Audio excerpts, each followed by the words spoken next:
How's it going, everybody? This is Dave Meltzer. We're going to be here for the next 2 hours talking pro wrestling. We got a bunch of stuff to talk about, and probably the main thing we're going to talk about is the official sale of WCW to the WWF. It was announced a couple hours ago. We actually had this. We talked a lot about it yesterday, but it is now official. And ramifications change the entire business as we know it.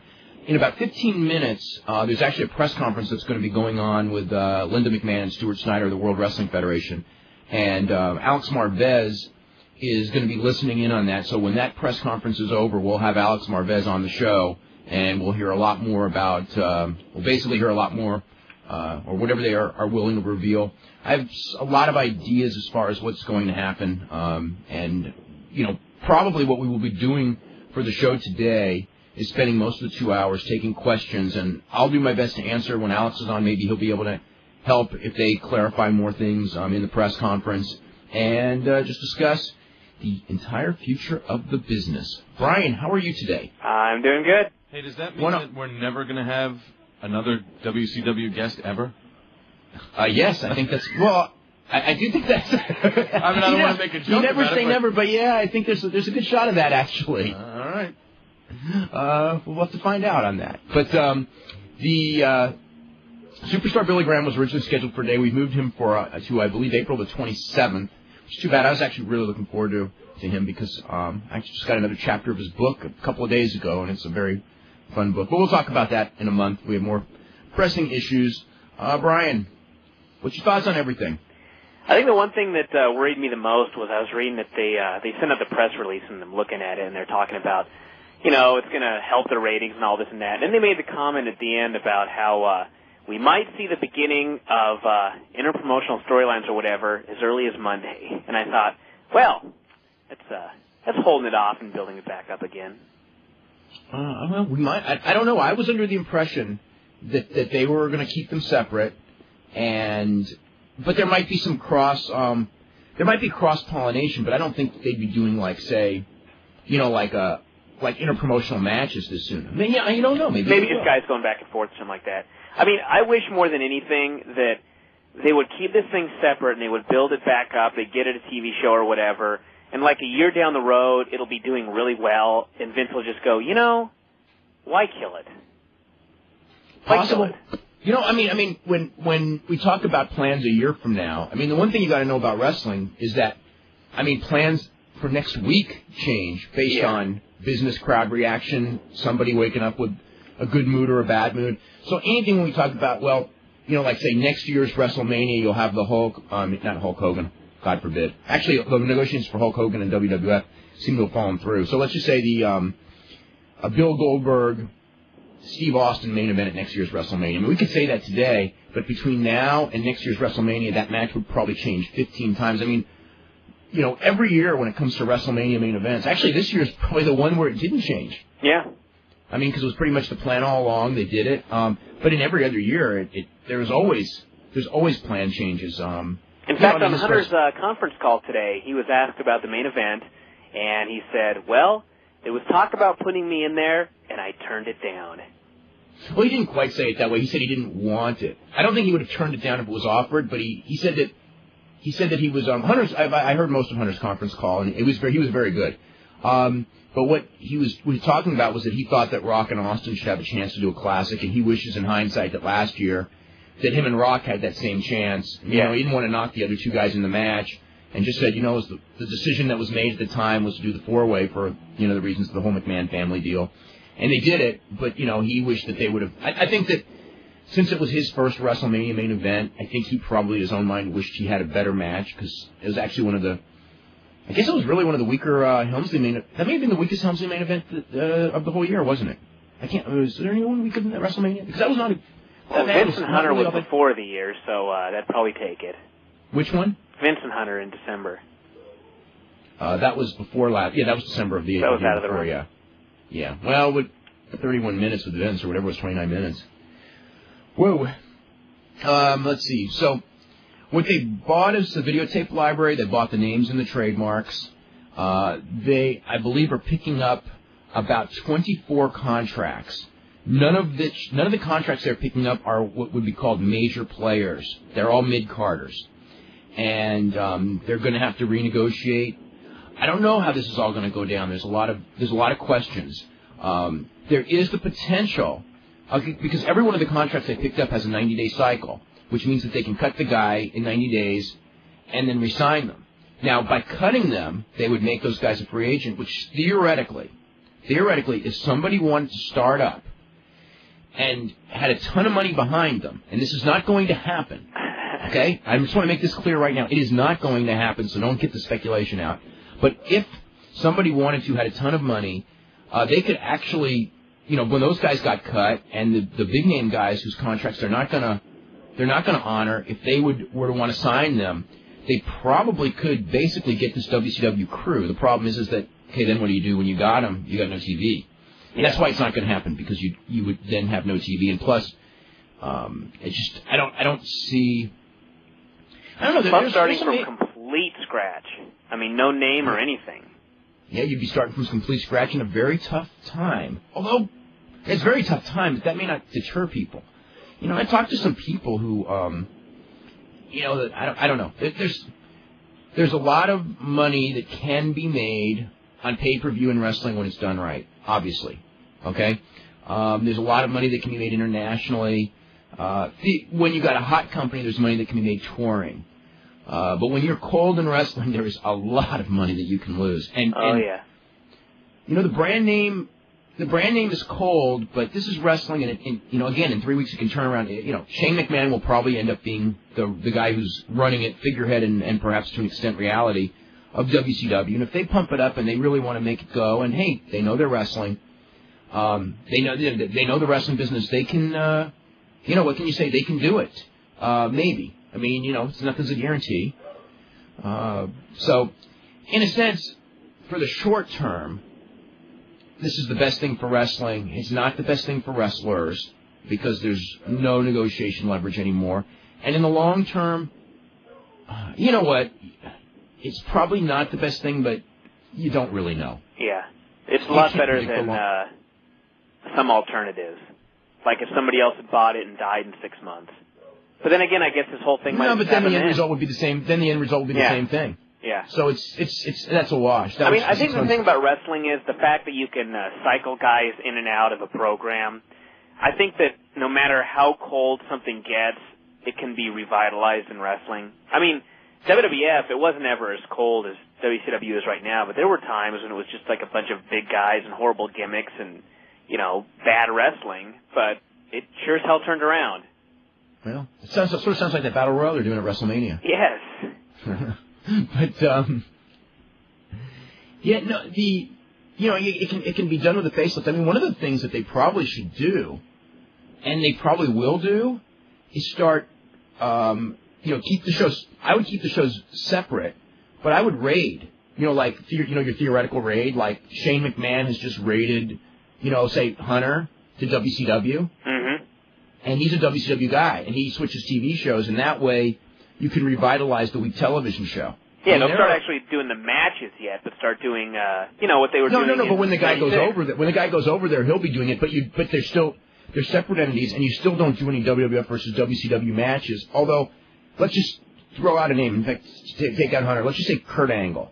Kurt Angle's the one you sent, okay? The first guy that Shane McMahon or whoever it is raids is Kurt Angle. You have all of these Kurt Angle new matches. Okay, but they're not interpromotional matches. They're not called interpromotional matches. But everyone in their mind will think of them as interpromotional matches before many months down the line you actually do the interpromotional matches. So there's a lot of ways to do it. You could bring in some of the middle guys. I don't know. The other thing is there are a lot of wrestlers and a lot of big name, high paid wrestlers right now that are going to be in for a very rude awakening. Because this business has totally changed. And, I'm not just talking about... they're not going to be getting their $1 million contracts. That's a guarantee. Although some of them are going to get paid by Time Warner for a while anyway. Yeah. But they're not going to have their big contracts after the contracts run out. And some of them may never be in this business again. Mm-hmm. At that level, they may work indies and all that. But, as far as... that includes some big names, including perhaps Scott Steiner. I would say Luger and Bagwell, maybe Jeff Jarrett. They had a meeting yesterday. They cannot bring in Luger and Bagwell. No, they can't, and I don't think they will. The WWF had meetings yesterday and started talking about personnel, and there are definitely names that they are not going to take. And, some of the big names, like the ones we talked about, there are names that they will not take. There may be some names that they're going to make sweat. There may be names that they're not going to take for other political reasons, and there'll be, a lot of guys that they will take. So, anyway, that's the situation there. Anything else? I think they really need to start off with one huge name jumping over. Because, it's like, when guys were moving back and forth, before Hall and Nash went over, just mid-card guys, it really didn't mean anything. It was like Hall and Nash came over, and that was the beginning. And they need, it doesn't need to be two guys, just one huge name, and everyone's going to go, wow, something's happening. Hunter's the guy. But then the timing isn't right because of Rock being out. So I don't, and plus Hunter and Austin still is it's still the match they should go to based on what they booked. Yeah. Well, they don't necessarily have to have him jump on the first show.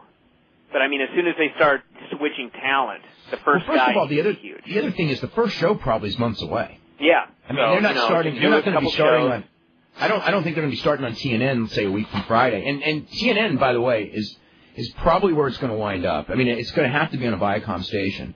But the thing on that also is TNN is not that hot on adding more wrestling. And the climate, this is another thing that has become very clear the past week, and even more clear today, is that the climate in television is very negative towards professional wrestling, both because of the stigma attached to it, and then forget about the ratings. It's just, they're not, obviously, by, TBS and TNT canceling the show, that took away a lot of outlets.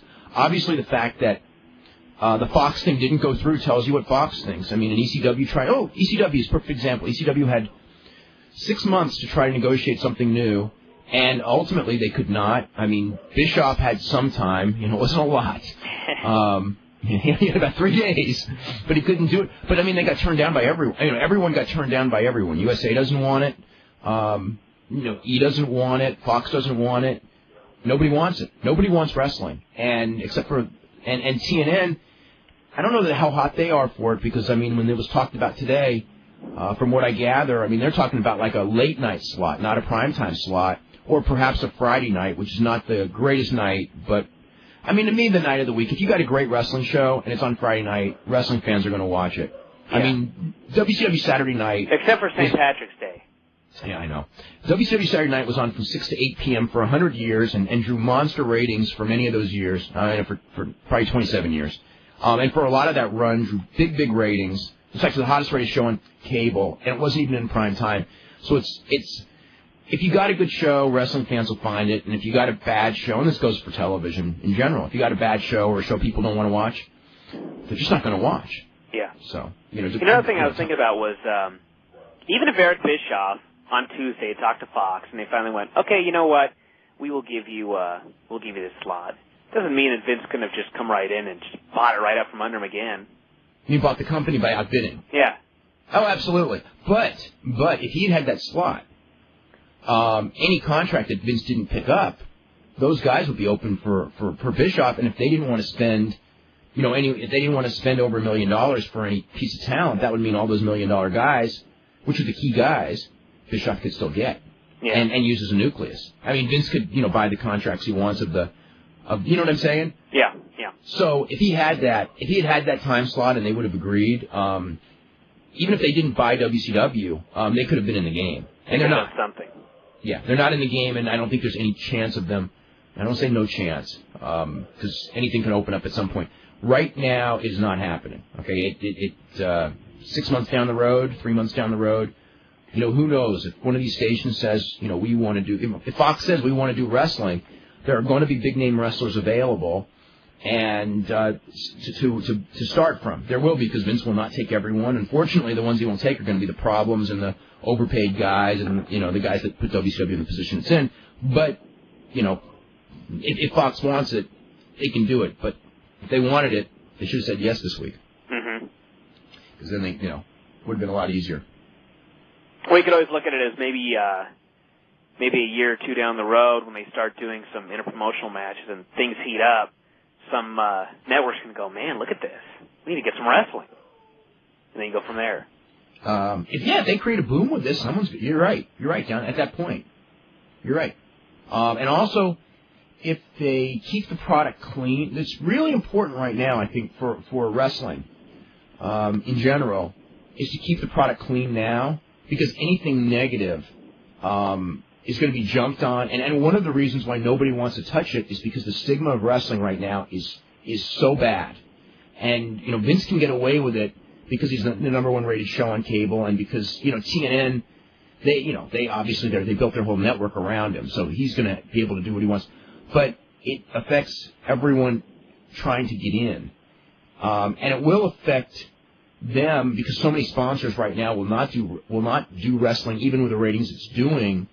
And if there is a slide in the ratings, he's going to need those sponsors. I mean, if his numbers stay big or grow, he can kind of do what he wants. But if there's any kind of a slide, and all indications are, if you look at the UPN numbers, just an example, there's a slide. Obviously, the TNN numbers are a slide.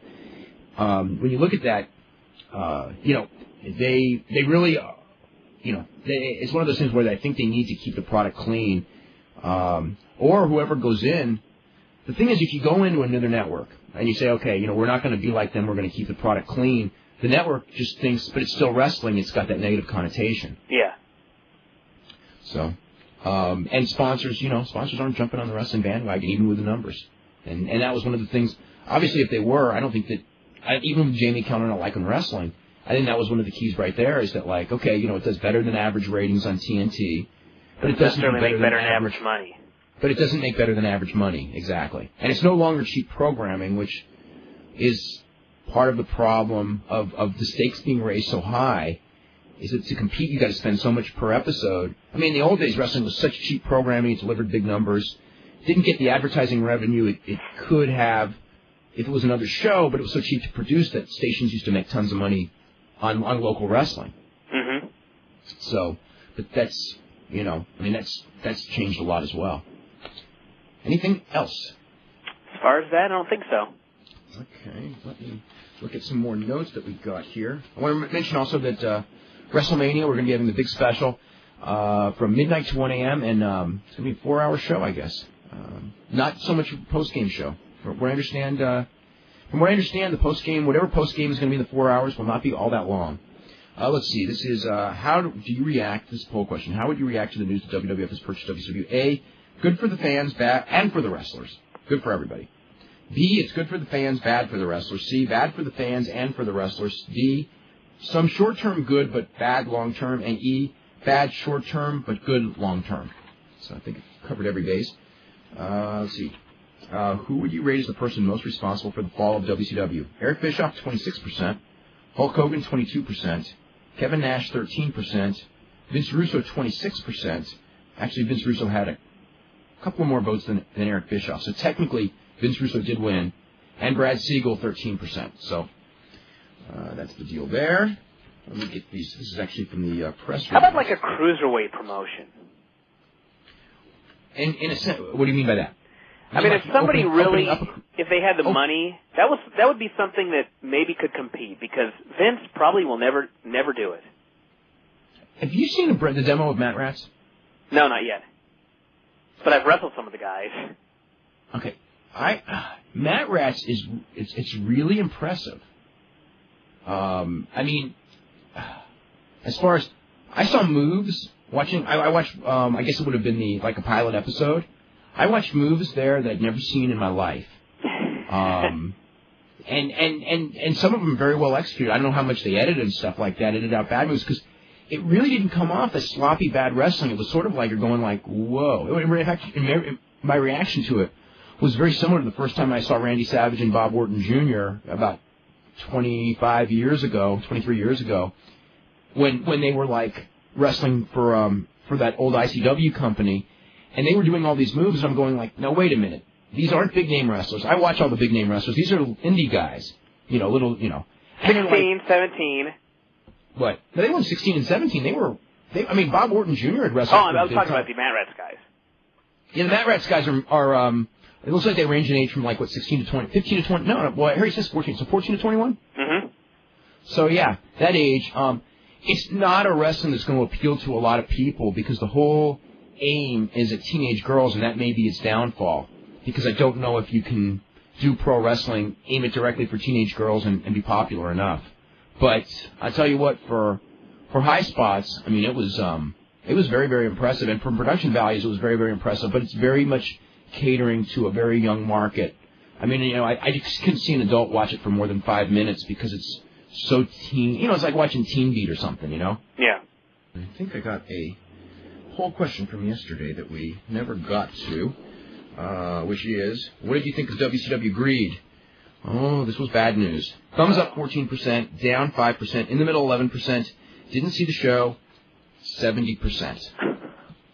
So I guess that tells you about that final buy rate, which doesn't surprise me. I mean, the feedback that we got on that, as far as volume, was just about the lowest. I mean, it was like so little response. I think there was one show a couple months ago I think there was one show where actually website response we got was lower, but that was when we had all the problems with the web, so it probably isn't fair because we probably have tons more visitors. But like on this thing, I mean, this is a fair response. We've never gotten 70% didn't see the show for any major pay-per-view ever. Yeah. And you know what else on Saturday night? I didn't get one XFL letter. Nothing on the last XFL, that's right. Well, and look what the rating was. Yep. One thing is, you know what? They may go up in ratings this week. Because I don't think they could possibly go down again. You say that every week, though. Although this one I agree with you. I don't think it can go below this. I don't think that it can go. I think that they've really hit rock bottom on this one now. Are there any holidays this weekend? Let me check. No, there's not. 1-8. Groundhog Day. I don't know. I give it a 1-8. They still got the basketball they're going against, so it's not going to, I mean, and so they're not going to go up a whole hell of a lot. Oh, let me see. There was something else that I was going to bring up. Oh, the Mushnick thing.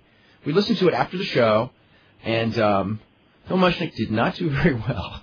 I mean, it wasn't so much what he said; it's the way he said it. No, it was. I mean, he came off exactly what everybody wants him to come off as. Yep.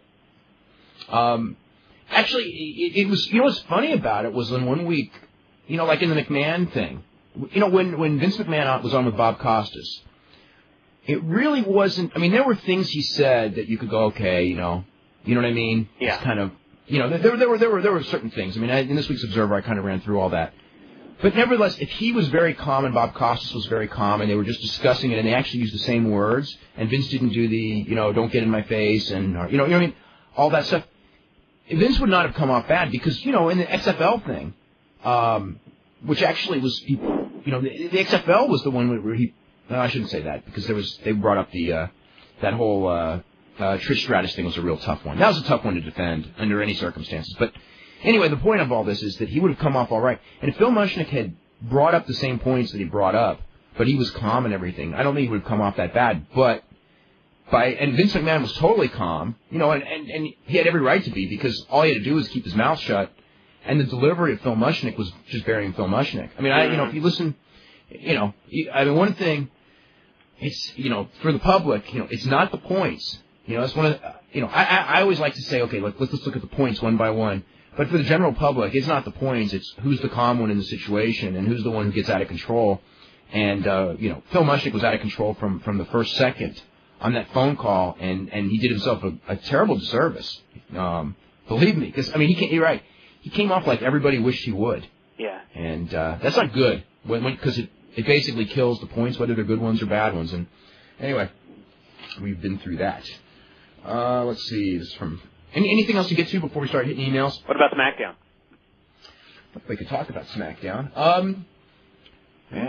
It was a better show probably on television than live. But I was hitting that fast. I watched on tape, and I was hitting that fast forward button a lot last night, more than any SmackDown. What? More than any SmackDown I can remember. Yeah, I was sitting there watching it, and every time I hit the fast-forward button, I was like, I can completely understand these people that paid money to sit in the crowd, why they would be angry. But, what I did fast-forward through, I liked. I thought the Rock Austin thing was too long. I didn't dislike it, but I thought it was a little long. I mean, the main event was a good match, like every WWF main event is. Wasn't like classic. I kind of like the slow tease of Angle and Benoit, but if they were going to do that, they probably should have done about 4 weeks ago. Yes, exactly. The one thing, too, watching the Rock and Austin interview with Jim Ross was, it was like Austin, it was just like I was talking about the other day, he came off as like this badass that just didn't care. And Rock, they had a couple of camera shots of Rock where he's looking at Austin in just the most weaselly manner, and he just came off like such a prick. And I thought, I can completely see more than ever now why people are going to cheer Austin. He's just he's the badass. That's why they had Vince do that thing last night, was because they felt it was basically Vince felt he needed to sacrifice himself to make sure that Rock got a big babyface pop. Yeah. And I think it kind of worked what they did with Austin sitting there and getting up like he's going to leave and then coming back with a beer. With a beer, yeah. But, that's what Austin's supposed to do. Well, yeah. That's actually an angle that I figured that was a Pat Patterson angle because I saw that one as a kid out here. That exact angle. Not the exact angle of, someone sitting there with a beer, but when Don Morocco first did his heel turn on Pat Patterson, what it was a couple of heels, and I wish I remember who they were. I'm tending to think that one of them was an Invader, some masked dude, and I don't even know who the other one was at the time. But anyway, 2 heels, maybe they were both Invaders. But anyway, they're beating on Pat Patterson, and Don Morocco was like there, and like he comes out to do a run-in, okay? Like, and you just expect he's going to make the save, and then just stands there and kind of walks around the ring. And that was the beginning of the turn, and I thought that was like so clever because, when someone's going to turn, that what they do is they'll do the run-in, they'll look like they're going to help you, and then they're going to join in for the beatdown, right? And I thought that by not doing it, it was just, and you know what? And it was far more effective than doing that one, which is the traditional way of doing it. Yeah. So anyway, that's what it reminded me of. I thought Spike Dudley looked really good last night in that 6-man. I felt really bad for Spike, though. He's going to take a lot of punishment. What a role. The role is to just get beaten on the whole match, and then you make the hot tag. And then you get beaten on afterwards. Yeah. Rhino definitely looked small. He did. He's kind of like Ben White. He doesn't wrestle small. Of course, he has Spike Dudley to be brutalizing in there, so. Yes. But the one thing with Spike, though, Spike did all that stuff in ECW for far less money. Mm-hmm. So at least, he's going to take a pounding, but it can't be any worse. I mean, he's not going to be jumping off balconies like he did in ECW either. No. So, it's better for him. It's better for him in the long run. But he's going to be getting pounded on. I'm trying to think of anything else. Just too many videos, too much XFL. The videos are good, just too many. Just too many, and they go on forever. Yeah, the Rock Austin stuff. I love those videos. I love them. But between that and the interview and the other videos, I was just zap, zap, zap, what I thought was also kind of really strange last night was Hunter attacks The Undertaker, hits him with the sledgehammer or whatever. Undertaker bleeds. And then they have like 3 shots. One shot is color with blood everywhere. Then they have the second shot in color where it's digitized, which actually looked even more gruesome. And then they have the third shot in black and white. And it was just something weird about how you'd have the 2 extra shots, even though you'd already shown the 1 shot of him bleeding in color. The show did a 4.2 rating, which is, I would have to say, disappointing because Friends was in reruns. There's no Survivor. They did have the NCAAs against them, but that draws about half of what Survivor does. So the competition, this was the easiest night of competition in a long time. So, anyway. Let me see. Let me get to some of this. Is Limp Bizkit playing at WrestleMania? Those Rock Austin commercials with the Limp Bizkit song are awesome. Not that I know of. But I think the videos are really good. Let's see. This is going to be the most anticipated Monday night in the history of wrestling. This is not from Tony Schiavone either. 1 week from WrestleMania, the final nitro. My question is, do you know some of the guys in WWF the WWF is interested in right away that they would bring in to kick off the new WCW? I think pretty much everyone's going to be there.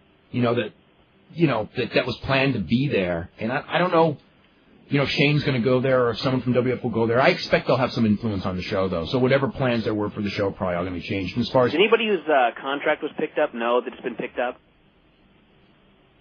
That I do not know.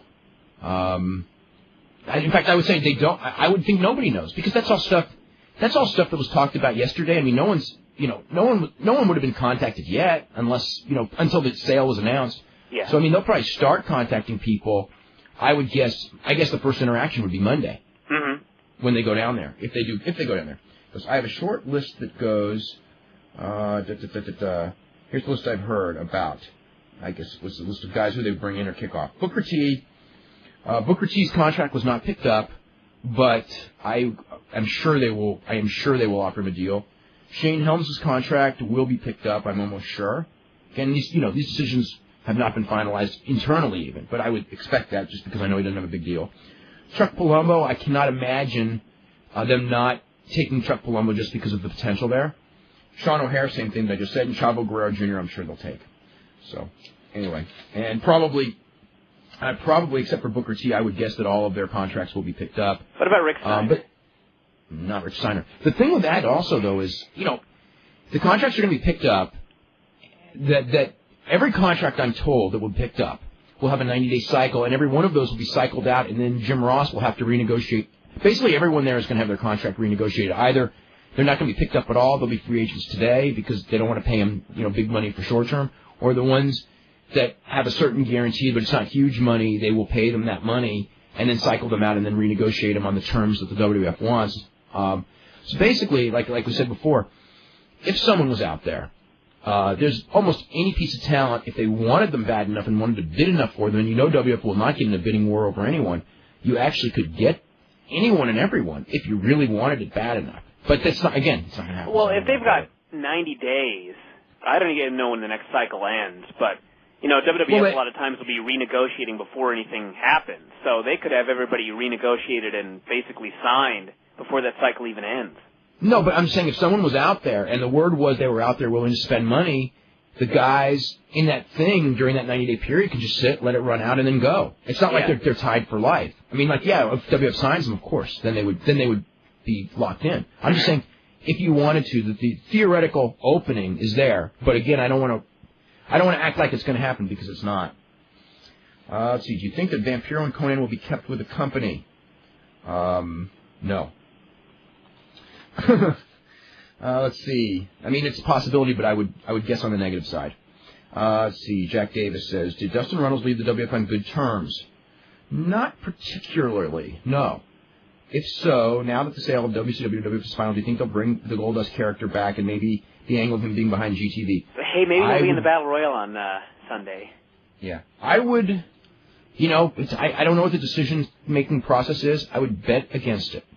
I mean, as far as Goldust character, I don't see them going back to the Goldust character. As far as Dustin Runnels, I don't think they have any use for him. I don't think that they would take Dustin Runnels unless it's. But you need.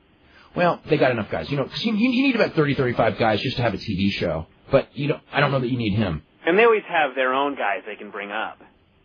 Yeah. They're not going to necessarily need 30 or 35 WCW guys because, anyone who watches WCW TV, lately there's just been guys showing up like Kid Romeo all the time. People aren't going to know where they came from. Well, and the other one also is that they also can line up some of the ECW guys like Tajiri, Guido, good workers, and send them over there. There's a spot for them. Yeah. And they're younger guys, so I think maybe that 24 is the limit right now. Yeah.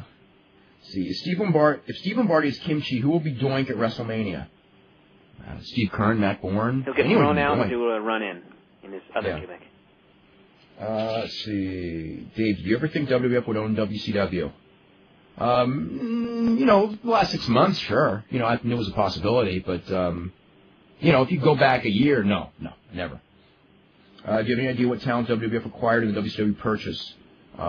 We thought, basically, 24 mid-card contracts is what they're picking up for now. They obviously have the ability to acquire any talent they want.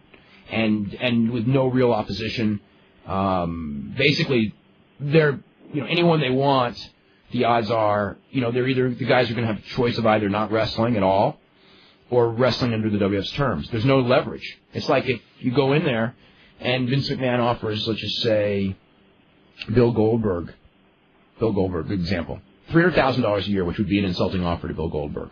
And he just goes, no. It's like, okay. What's he going to do? See ya. So, it's like, okay, there's nowhere for him to work. He can't make that money anywhere else. Actually, he might be able to make that money in Pride. But again, that's probably a bad example. Scott Steiner probably could go into Pride, although that would be a terrible idea. But he probably could make some good money. Yeah. I guess if they fed him some guys, but if we're going to be like no, but I mean, I'm just saying somebody to do what they were doing. No, but the problem was the injury thing. Yeah. Even if he could beat people, I mean, he's very injury prone. You don't want to get in real fights. Not that he's not a tough guy, because obviously he's a super, super tough guy, but, he could get, I just sense that he would, winning or losing a fight like that with a real fighter, between his back and everything, it's not a good idea. Mm-hmm. We'll hopefully have Alex Marbez up as soon as the press conference concludes, and we'll maybe have some more answers and a lot more questions when that thing is over. Let's see. Now that the WWF owns WCW, this is from Bill Zettler, and Vince is letting his son Shane run it, which is not definite, but, figurehead-wise, it's going to be run by the World Wrestling Federation. It's not going to be like Shane McMahon running it, although I think from a television standpoint, that's probably how they'll try to portray it, because the idea is if Shane makes a go of it himself, it'll be, people will accept him as, like a real great promoter on his own right rather than just Vince's son. The eventual replacement. And, it's going to be a three-way, everyone says that the smartest, of the kids is Stephanie. Mm-hmm. I've always heard that. And certainly in the last year, more than ever. Shane, Stephanie, and Marissa were the names that Vince said. I forgot. I don't even remember which show it was. He did those two shows yesterday, but I think it was Stern. It was Stern. Okay, he mentioned that they would be the ones who would run the company. Anyway, will he try to run it like WWF? I think that's pretty much a definite that they would follow the WWF formulas. Let's see. Do you think Nash will come back as Diesel? No. Let's ask the question this way. Do you think Nash will come back? I can tell you at the meeting, everybody was negative about it. Very negative. Now, that doesn't mean 6 months from now he won't be back. Mm-hmm. They may... Put it this way. He will not be back at anywhere close to the money he's making. But, he's got a no-cut deal for, 16 more months? Now, I'll tell you what, Kevin Nash today... how, for all that time, Kevin Nash was sort of really happy that deal was about to come up? You know what I mean? So he could play both sides against the other and get, you know what I mean? Mm-hmm. I think now he probably wished that he'd resigned an extension. When you really think about it, how much time is he left? 16 months, or what'd you say? Like 15, I think 15 months. Okay, let's say he has 15 or 16 months left. Yeah. And, Time Warner has to pay him unless, he offers to be bought out? Yeah, and why would he? Why would he do that? If he was smart, which he is, why not just sit on it for 15 months, get your $30,000 a week or whatever, and by the time a year and 6 months is up, it might be a situation where WWF goes, maybe we could actually use this guy. No, and you know what else? He's pretty quiet and he hasn't caused any trouble for a year and 6 months. Because no one's seen him. You know what else? On that account is that right now, because so many guys are coming in all at once, so to speak, this whole crew's coming in, it's going to be hard for anyone to stand out above anyone else because there's so many. But in 18 months, the nature of wrestling, you need to bring in new guys at certain times to shop. Right. Sitting on the sidelines, if some of these guys that have money are smart, they should go and get their injuries fixed or just, go to Japan for a while and kind of stay out of the mainstream and just kind of tell, if they're smart, a few of them, they should kind of go I want to spend some time with my family. And then 6 months to a year from now, someone's going to need to bring in new talent that can get over. As a main eventer. There's always going to be new talent, but new talent that can come over as a main eventer. And by being on the sidelines, you may prove to be far more valuable than someone who's brought in this big group of people being brought in right now. Yeah. It's an interesting strategy. And he may take that, and if he does, and then he gets in. That will cement it once and for all. What a smart guy he will be. Let's see, he goes, I don't see WCW being built as an equal to WWF, but rather a farm system with 24 mid-card contracts, a dozen ECW guys, and moving over guys like Gangrel, K-Quick, and S.A. Rios. We don't know about those. And they may. And a few top Memphis guys like the Mean Street Posse plus a Booker T and a DDP. They will have a nice farm team for the big-time WWF. What do you think? If they come across as the WWF B team, they will not sell hardly any pay-per-views. They'll be in the same situation they're in now. And that's not a profitable situation. They got to come across as a very vital. I mean, they don't have to be better than the WWF, but they have to be a very vital, exciting promotion that does not have a B-team stigma. B-team wrestling right now, especially if it's WWF B-team, they're not going to be able to make money off of it. And then when they do the interpromotional, and everyone sees, it doesn't make the B-team, the B-team against the A-team. That's no big deal. Yeah. That'd be like, right now there's no reason for them to not create them and make them into an A-team. They own it. It's their own business. Yep. Why would you bury a part of your own business or make part of your own business look like it's secondary to another part of your business? I cannot tell you any reason why, but I can sure point to Jim Crockett Promotions and Mid-South Sports in 1987 and say that I can give you a great precedent of that exact thing that you just said. Mm-hmm. And that was a time when Jim Crockett Promotions needed revitalization in the main events. They bought a territory that had a lot of talent, and a great television network, and they brought the guys in and buried them. And you wouldn't let them get over, and most of them quit, and they ended up, gaining absolutely nothing from it. Mm-hmm. Let's go to the phone lines because we're jammed. Let's start with Chris. Chris, what's up? And I want everyone tonight, let's move these things along because I know that a lot of people are going to want to call up. Okay, Chris, you're up first. Hi, how's it going? Hey. It's going really good. I just have a question about WrestleMania and then a question about the whole WCW deal. Okay. What are they going to do with pay-per-views? I mean, are they going to immediately produce the ones that are scheduled, or are they just going to hold off until they have something established for a TV product? I don't know, but I would think that they're going to hold off. There's no point in doing a WCW pay-per-view until the WCW TV starts, and we don't know the date of its TV starting. And I would think that when the TV starts, they shouldn't do a pay-per-view for at least a couple of months. I wouldn't do it the first month. I don't know, Brian, what are your thoughts? I would hold off. I mean, Yeah. they're certainly not doing May or anything like that, and then the ones they've got planned, or the old WCW had planned. But you got to get TV and then do stuff, and I'd hold off. Why is TNN cold to having more wrestling? It's the only thing on their station that draws anything. So why would they be against having another program? Because of the negative stigma of wrestling. But don't they know firsthand that that's the only thing that's been holding their station together? I mean, you know what I mean? Well, it's by far the highest rated thing on the station. That's what I mean. Nothing even comes close. But yeah. I don't think that they want to be the station. I mean, they've got 4 hours a week of wrestling. I don't know that they want more hours.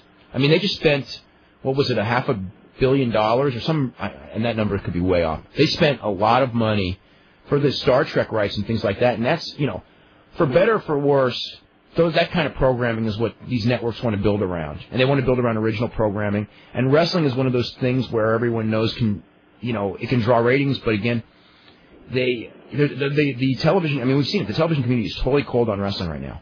Okay, and last thing on the WCW thing, with Bischoff, is he technically under WCW contract? Is just something about him being part of the creative team or something? He's under a WCW contract, but he's not one of the contracts that they're buying. Okay, so would they even consider using him as a TV figurehead? They might. I don't know that he. I don't know that he would want to do it though. I think that Bischoff, if Bischoff had his way, I'm sure he'd want to run his. I don't think he'd want to sign a long-term contract with. But you don't know. Hey, you don't know. Maybe they'll finally sign him as an announcer and humiliate Kevin Kelly. And the two things on WrestleMania, I'll try to keep it quick. You were saying that they were looking to make Austin heel, right? Were they looking to do this at WrestleMania? That was the plan, and it may still be the plan. But that was definitely the plan. Before all this happened with Rock getting booed. But as far as I know, it's still the plan. Do you think that's smart though? I mean, especially because it's in Texas, and I mean, you know what I mean? Do you think it'll be the type of heat where they'll turn the fans off more than the fans will want to come back and see somebody get their revenge on Austin? You think it'll be more there? It's certainly, what you just said is certainly something that has been brought up, at least to me, from people in the company. And it's certainly a concern. I don't know. I don't think it's like the Hogan turn where it'll revive him, because it's not like he needs to be revived. I mean, this is the type of thing where people are going to want to come back and see Rock get his. I don't think, anyway. I think they're just going to be more. This may be the. But this actually worked in money, and going the 1985 Ric Flair turn against Dusty Rhodes, where it really resulted in a lot of people booing Dusty Rhodes and a lot of people cheering Ric Flair. Nevertheless, those matches drew tremendous business at that time. So, they may be thinking along those lines. I mean, when they turn Austin, I think that many people are going to cheer Steve Austin. How many is that? Whether that hurts at the gate or it freshens up at the gate, I guess we'll have to wait and see. Nobody can predict for sure. The only way to do that, though, would be to totally have him sell out to Vince. I mean, they can't keep really anything. That is the idea. Okay, because they have to strip him of everything as far as the profanity, the beer, I think, because all that stuff is what they like about him, so I don't see them, but if they strip him of too much, then he's not Steve Austin. That's what I mean, but that's what I'm saying. I see them cheering Vince more than booing Austin, almost. I don't know. That has been suggested too. Okay. Well, if everyone could predict the fans 100%, then everybody would be making a lot of money. The last thing it's hard. Okay, I'm trying to make it quick this way I don't keep it up. The Triple H Undertaker thing. Now, is Triple H is supposed to go over in that match? I mean, it seems that way. I don't know. Only because I would think so. I would think so too, but lately it's like the way they're booking it is like he's just been getting the best of Undertaker, and like Undertaker would get his revenge. But they got one more week though. That's true too. I mean, they've done this before, where the heel just pummels him forever, and then last week Babyface gets a couple things in, and then they do it. I think that's also one of the reasons. Like, we've been getting a ton of emails, people going, "How come they've never mentioned that Undertaker is undefeated at WrestleMania?" And it's like, well, if they said that, it'd probably give away the finish. They did bring up that he never beat him. I mean, that was a little hint, I guess. What, that Undertaker, that Helmsley's never pinned Undertaker? Yeah. Well, they never really worked a program. I guess when Undertaker was babyface and Helmsley was lower on the card, they wrestled a lot, but not a lot. But I mean, I remember matches. I only remember one match, and that was the match I went to in Oakland, which I think it was like a no contest or a DQ. And it was not a bad match either. This one, Undertaker wasn't having good matches with anyone, and then him and Triple H had a good match. He'll probably have a decent match with him. I mean, he's smart enough to know what Undertaker can and can't do, and tell a good enough story, I guess. Kind of like I think he'll have. I think he'll have a really good match with him. Yeah. But I don't think it'll be the best match on the show. I don't know with that card. I don't think so. There's too many other matches that look really good. So. They're going to have. When we talk about this card. Yeah.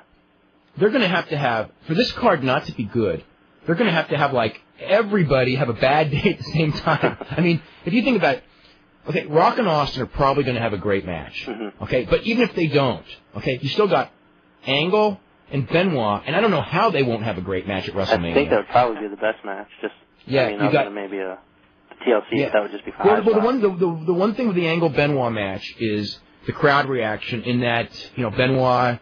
they've never really figured out how to get Benoit over as a babyface. Although Angle as a heel, will get a reaction. Do you think that might be a submission match? Good.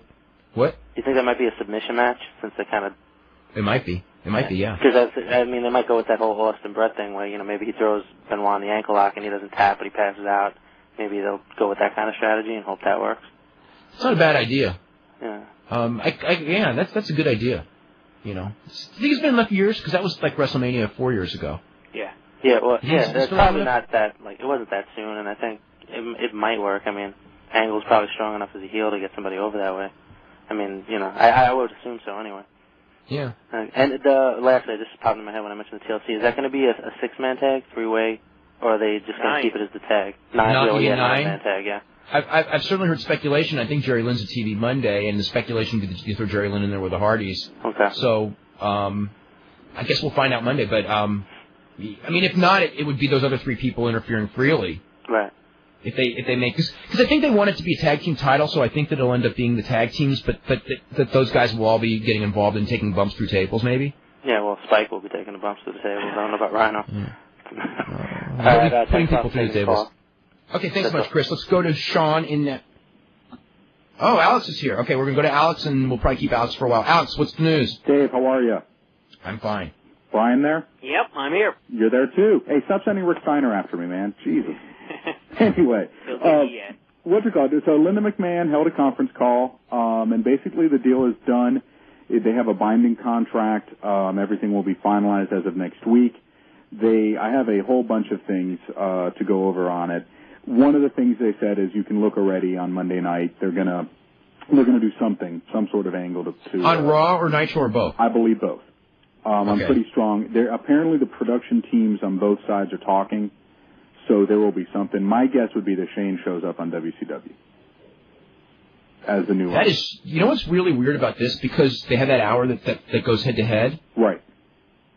Would they go in there and like do simulcast and go like, oh my God, there's Shane in Panama City, and like kind of do like a split feed where both shows are doing the same thing at the same time? I think that you run a risk there of I'm lowering. Throwing out an idea. Well, you lower the ratings for both. I mean, you could split your audience, and I don't do think it for the presidential press conferences. Well, I don't think Viacom's in the business of helping out Time Warner. Oh, well, yeah, that's true. That's true, even for 1 week. But ultimately, they're only helping themselves because they own they're going to own the property after Monday. Mm-hmm. I just don't know. That's pretty high up network-wise, to make a decision like that where you're showing, you know what I mean? Plus, it may not have a WWE. I would think that the WWF wants to be in full command of what it is that they're doing. So would you figure they would just show Raw on the final hour of Nitro? I don't know. I don't mean that. I would just maybe have a thing where Shane shows up and they show it on Raw, and they kind of would dilute their audience, but it's only for 1 week anyway. And then at the end of the show, the end of the Nitro show, you kind of do something where you tell everyone this is to be continued on Raw, like on TNN next week or something. Because it's not going to be on that station anymore. Right. Or you do something at 10 that night. Hmm. You never know. But, the production teams are meeting. I'm just going to go over this point by point if that's okay. Sure. Basically, they're not going to deal with the purchase price. They're blaming that on AOL. They said they don't want to address that. Contracts of wrestlers is what you guys have reported. They're assuming some contracts and some they are not. They'll have an official rundown of that sometime next week. As far as their advertising contracts, there is no obligation to make good on any of the advertising that TBS and TNT promised for the ratings. Okay. So they'll be discussing new advertising ratings. Yeah, because that would be TBS rated. Yeah, that would be TBS stuff. Right. Yeah. They're not assuming any of that. They're also not assuming any of the lawsuits as well. That is not their problem. I wouldn't expect that they would, yeah. Right. Whatchamacallit? Apparently, Stuart, what is his last name again? Stuart Snyder. Yeah, Stuart Snyder. He was, I guess, close friends with Brad Siegel. Yes. From their days at Turner, so that's another thing that helps cement the deal. They became re-involved 3 weeks ago with negotiations after it looked like the Fusion thing was going to fall through. They're talking about the, quote, potential opportunity of separate programming on TNN, but there's been no deal done. She was real vague as far as any sort of specifics on how WCW would be presented. She said they're going to expand pay-per-view, but that isn't to say that they're going to expand WCW pay-per-view. I'm not sure how that's exactly going to work. I don't know if they are either, for that matter. They didn't give any kind of indication as far as a start. After WCW closes on Monday, okay, it will be dark for 6 weeks, 3 months. Mm-hmm. They didn't give any kind of indication of a time frame of when we will see them reemerge. Right, but apparently it's within a few weeks, is what they're really? Yeah, they're saying in a few weeks that they hope to have something solidified and to get them back on. Okay, but it was almost for sure on TNN. It's got to be, but as we talked about earlier, from what my impression is from the TNN people, they're not all too hot and heavy on assuming another primetime wrestling program on a Wednesday night or even for the long-term future, because they have some other programming things that are coming up for them. They've paid $500 million rather for the rights to Star Trek. They just purchased some, top-rate movies like Top Gun and stuff like that, and they seem to be trying to get away from that southern image of TNN, which does, WCW still has that southern stigma. So I'm not all too sure where they're going to end up on the TNN dial. I think Wednesday, Friday, and late night are still the most viable spots for them. Yes, what else? Let's see, affecting WCW licensing. Apparently, WWF will have to assume some licensing deals that WCW has signed. Others are sort of in a gray area. That's one of the things they're going to be doing next week, as they wind this whole thing up. I asked Linda if there was any thought to shutting down WCW simply because it's just been on such a death track for so long. She said, I quote, "I think you have to put things in perspective. While their ratings have been a fair amount lower than ours, you have to look at cable programming in general. WCW draws a respectable rating. This is a brand that was built over many years. It's something that has great value for us. We do not want to fold it and put it in a drawer." I followed that up by asking her what are some of the things that need to be done there.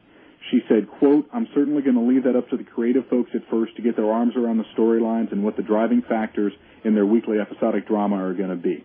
Clearly, we see an interest with WCW using the cross-brand to drive interest." Cross-brand, that means that guys going back and forth to me. Sounds like that to me, too, or building up to something, right? Well, obviously they're building up to something. I think that would be... I don't want to say... There's many different ways of looking at it. You could do something right away and blow it off, or you could rebuild it, like steal guys back and forth, which actually I think would be the best way to do it, and then lead to a big program when you finally do the program. But that's best held off as long as you can. Yeah, absolutely. No, you're absolutely well, right. Especially, I mean, it's best held off until the brand WCW is strong enough to where it can go and feud with WWF and people would see it as competitive, which right now they shouldn't do it, and right now it's, people wouldn't see it as competitive anyway. Well, guys, I mean, who's going to be writing all this stuff? I mean, these WWF guys are strapped as it is. I think you see some of their stuff obviously works, some of their stuff doesn't. I mean, how are they going to be able to delegate this to rebuild? Well, they're going to keep some of the office talent, I would think. It could be the Terry Taylor, Johnny Ace. I mean, I'm just throwing names out. I don't know. I don't know either. Or maybe they've got. Maybe they'll send some of the writers over. Split some of their own crew. Some of their own crew, yeah. Well, I mean, we all admit that their crew is pretty overworked as it is. Oh, everyone in wrestling at that level is overworked. Because if you work for Titan Sports, you're driven really, really hard. It's almost like you have to be to make it there. And I mean, the one thing maybe it'd be something like you keep Johnny Ace and you take one of the writers they've got right now, and he would strictly be doing the WCW show. And just replace him with somebody else for the WWF crew. One of the things that will be a positive is that the attitude in WCW was always, you kind of did your job, but you didn't go out of your way to do any more than you had to. And working in that company where everyone really works hard, I mean, it's just a super hard-working company, I think that attitude, as far as in the management and the production and that side of it, that will improve WCW. Oh, I agree. I just wonder, it is such a Vince-driven product, the WWF, and the man is in Jim Ross's ear through the entire show, as we all know, and he's got such a hands-on approach to this. Can he assume a second promotion and treat it the same way, and you know what I mean, and have that same presence that he did, that he does in the WWF? I think he will, and he has to. Yeah. The only thing. And what if Vince jumped? Ooh. Well, it's a possibility too. He would certainly be at least attempting to put this over as an A company. Well, he has to put it over as an A company because if it's anything less than an A company, it can't make money. Yeah. A B company, he couldn't make money with a B company in football. He's not going to make money with a B company in wrestling, which isn't as popular as football. Right. These next few weeks for him are just going to be insane. Yeah. Yeah, I mean... They were going to be even without this, so you're right, absolutely. Yeah. WrestleMania, this, winding down the XFL season, yeah. Oh, boy. Winding down. Yeah, I guess their big challenge is going to apparently come March 31st, is that correct? That's not this Saturday, but the Saturday after, when it's the Final Four. And they've got Oh, come on. I mean, their big challenge, Well, I mean, they got to do something to avoid getting a 1. Right? Yeah, well, they got to come up with an angle. You're right. Yeah, but when we talk about that though, every angle they've done has resulted in lower ratings because people don't want that audience doesn't want angles. That audience doesn't. It's just not that audience. That's the problem. No, I agree. But yeah, you're right. You're right. That March 31st, that is going to be so tough for them. That is the night before WrestleMania. So if they're ever going to do something where they bring in some wrestling stuff, that'll be the day. It only makes sense. I mean, if you're going down in flames anyway. You may as well go down in flames promoting your wrestling. Okay, that's the right thing. You send Rock and Austin there, but at the same time, everything that Vince has said, and granted, whatever that means. Who cares at this point, though? Yeah, no, but everything Vince has said is that we got to keep them. The football audience doesn't want wrestling, but if he goes in there and does, that thing as a last minute promo for WrestleMania, and I'm not even saying that's the wrong thing to do, because it's not. It is the right thing to do, but boy, whatever. I hear you. Linda was asked about an all-wrestling cable channel now that they have all this footage. She said it's not something in the immediate future, but it's something that they could look at down the road. I asked Stewart about the timetable of the deal, said it was approximately 3 to 3.5 weeks ago they re-engaged in the conversation, said the first time that they spoke, the big things holding up the deal was the fact of the exclusivity of the Viacom contract that would have prevented the WWF from appearing on on Turner programming. Sure. And the second thing was just the economics of the deal made no sense to them at the time. So that's why they backed out. And at that point, the purchase price obviously is much lower now than it was a few months ago. Oh, it's got to be. I mean, at this point, Time Warner just wanted to get rid of it. It was obvious. I mean, they just, talking to some of the executives there on the non-wrestling side, they just grew tired of all the headaches that were involved in professional wrestling. I mean, it wasn't producing the ratings. The people were very difficult to deal with. It had become a complete headache, an embarrassment with the lawsuits, and quite frankly, it was just losing way too much money, as you both have written about. So, that's it. Yeah. So that's basically everything that was covered? Yeah, that was everything that's covered. I'll put up a transcript at WrestlingObserver.com. Hopefully within an hour. I have to write for a news service right now to get the Wire story out. So I'm going to go ahead and do that, and I'm going to let you guys go. Okay, Alex, thank you very much. Thanks, guys. No problem. Bye-bye. All right, bye-bye. All right, let's start going to phone calls. Sean, you're up now. Hey, guys. Hey, how are you? Hey, this is all the work, right? Yeah. Yeah, it's all work. Hey, I heard you. I wish the next time they do a work, I hope they would they'll let me sleep though during the week. Yeah, I was wondering as far as the TV shows go, like if they do get on TNT or whatever, how many do you know? Is there going to be 2 or is there going to be 1 show? I mean, is that even WCW? They're only going to get 1 show, that's for sure. Okay, and as far as like Steiner goes, you said that they're not too hot on Steiner. Obviously, all the main eventers are like damaged goods, but I think out of all of them, I think that he's like the one that's not. I think the fans still look at him as like, you know what I'm saying? It's not so much the TV stuff; it's the off TV. Yeah. Yeah, I think that they're really adamant about 2 things, and they got to be. Okay, I mean, there's guys there.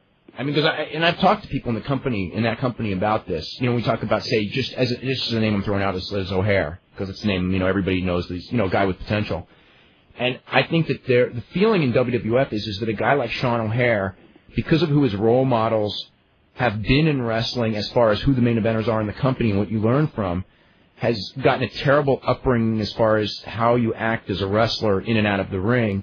And I think that they do not want that element in their company because they don't have it on the WWF side. They would get rid of it. And I think all of those guys that are negative dressing room influences or what they perceive as negative dressing room influences, they will not touch.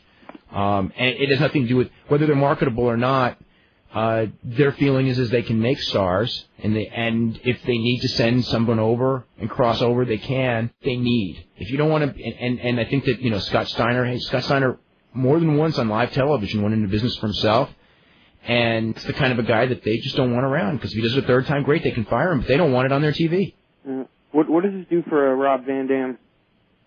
Nothing. I mean, is this pretty much like X him out of North America or what? If he humbles himself and asks for a job, I don't know that they'd be 100% against putting him in the WCW side. But as far as going in there with any leverage whatsoever, he's got 0. As far as going in there without it makes it much, much tougher on him. I mean, there's so many guys. Every guy who we're talking about on the outside kind of waiting, Jerry Lawler, those kind of guys, boy, this is a real bad thing for them. What is Rob's relationship with Paul? Is it good or?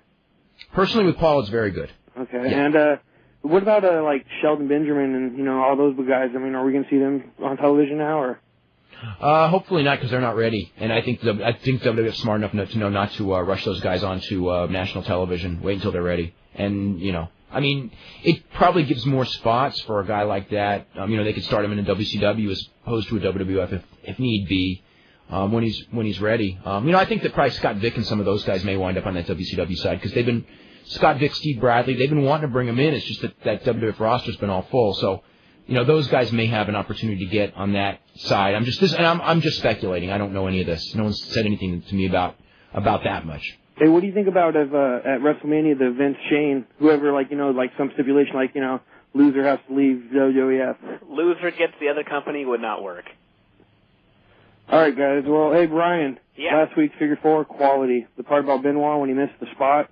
Oh. You almost killed me, man. Thanks, man. And hey, good job, guys. And hey, the new player totally sucks. But have a good week. Actually, Al, tell him what the deal is on that because we've gotten a couple of emails about that, and there's ways to do it that it actually works just as well, right? Yeah, what's the story, Al? If basically, and I know I'm going to get inundated with about 100 emails. Send me an email or your email address actually to alg@eata.com. What I'll do is I'll send you a thing that'll allow you to. I know I'm going to get 8,000 emails, but whatever. I will send you a thing that'll allow you to adjust your player. So that you can hear it a little bit better. If you're using AOL, the biggest problem with AOL is its bandwidth, especially now because we're in prime time, or even during archive stuff. There's a lot of people trying to get on AOL. you're going to have problems with it. Use the real audio player for now. If the Windows Media Player is not working, you can download it for free at IATA. There's a clickable link. You go to the real page, and you'll be able to download it for yourself. So that's the best I can do right now, and I'll send you I can send you out a little thing that tells you how to adjust your player preferences and stuff. Jeff Merrick we have on the line, and Tom Zenk called me a few moments ago. He'd like to come on as well. I'm going to call him right now. Okay. Well, what a show. What a show we're having tonight. Jeff, how are you? Dave, hey, Brian, what's going on, guys? Hey. Did I miss anything today? Oh, no. You been in meetings, Mr. News? No, I caught all of it. I've been on the phone, actually, all afternoon trying to sort this out from a Canadian perspective. Everyone here is, I mean, even at the syndicate end with the rights holders for WCW, I mean, I had people from their office calling me all day saying, what's going on? WCW, people in Atlanta said they're not going to call them until Monday at 12:15. They're reading about it on the Internet. Yeah.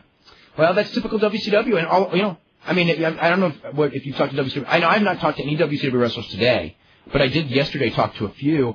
And you know that everything that they know is the stuff that's up on the Internet. Well, they've been calling us for the last 2 weeks. What's going on? All they know is they're supposed to show up for a show on Monday. They haven't been told anything. Well, whatever was going to go on, I don't even have any idea what they're going to do for a show because I got to think WWF's going to rewrite everything that was planned anyway. I would imagine so. Yeah. I mean, do you know if Scott Steiner's going to be there? I have no idea. And now less of an idea than before. Yeah, no kidding. So, see what I've heard. We're pretty sure about Nash, though. What? Yeah, I don't think Nash is going to be there. I don't think Nash is going to be there. I have no idea about Goldberg. Certainly no Hulk Hogan. I don't know that Eric Bischoff's going to be there. I would guess no. I don't think there's going to be any of those guys there. No Sting. I think it's all going to be the guys that Vince wants. The Ric Flairs and the Booker T's, those kind of guys. Yeah. But now the thing is I think guys should know, though, that if they're asked to be there, they better be there or they're burning a bridge. Yeah, I know. Let's see who shows up late. Let's see if anyone has enough guts to have a drink that afternoon at the bar. Yeah, that's the one thing. Hey, the one thing about that is if this thing hadn't been announced like this, those guys would have all been loaded on TV. And now I think that, and you know what? Nobody could afford that now. And guys would have gone into business for themselves in the ring with other wrestlers. I mean, that's come on now. I heard a couple. Just like Rick Steiner and Conan last week. I heard a few more names in the last week. Oh, boy. The Rick Steiner hit squad. Yeah, exactly. Every week, Lash LaRue, Vito, Conan. There were some agents this week, Dave, that were talking about hitting the ring. Oh, yeah, Fit Finley. That's right. Just furious. Oh, yeah, that's right. I did hear about that one. Yeah. We have now officially enough emails to last us until next year's WrestleMania. So anyway, we've got Tom Zenk on the phone. We also have Jeff Merrick here of Live Audio Wrestling. Brian Alvarez, of course, of Figure 4 Weekly. Tom, what's going on? My three favorite guys, Jeff Merrick, Dave Meltzer, and Brian. How are you, Brian? My God, Brian, if I had a grandson, I'd want one like that. You've really got a pulse on the business, my boy. I'm sure you saw this coming. That Fusian deal, I think they're just some dirty, rotten scoundrels there with that Eric Bischoff. I never liked him. How are you, fellas? What are you guys doing? It's Friday night. What's going on? What's going on? It's the end of wrestling as we know it. Oh, my God. You don't want to wish too much what you want for. Vince finally got the ball. We got one target now, right? Yeah, Vince got it. Vince got it. After 19 years of wanting it, he's got it. You got it. And now we got one wrestling company, right? One significant wrestling company. What do you think about it, Jeff? The wrestlers lose, the fans lose. It's one style of product. That's it. That's right. And that's the other thing. It's going to be one. That's the other thing. It's going to be one style of product. It's not going to be like it's not like. It's not like WCW is going to be in there doing like a more this oriented or that oriented. I mean, they're going to be doing disoriented. This, not this. Oh, okay. Yeah, they already did a disoriented product for the last 2.5 years. Who did you have on the other day? Was it Mike Mooneyham, some guy from the South? Yes. Okay. I was listening, and what Vince doesn't understand, I believe, is the Southern culture, how wrestling was in the Carolinas. Do you right? Wouldn't you say that? Yeah, but I think that they, I think that their feeling is that audience is gone and has been replaced by their audience, if you know what I mean. Ooh. I mean, he understands. I don't think he cares. Oh. I mean, sure he understands. Because in the old days, when in the territorial days, every territory had its own style. I mean, like, when you wrestled in Oregon, it was a little bit different than wrestling for Vern. Sure. But the whole thing was when Vince came in, everybody ended up doing the Vince style. They didn't go to Portland and do a Portland style. But what I'm saying is, couldn't you kind of build the card and not insult Flair and some of the people Arn and certain things, build them up and then just switch the card when you go above the Mason-Dixon line? Well, as far as like, I don't know that they're planning on actually touring with the WCW. I think it's just producing a television show. Oh, really?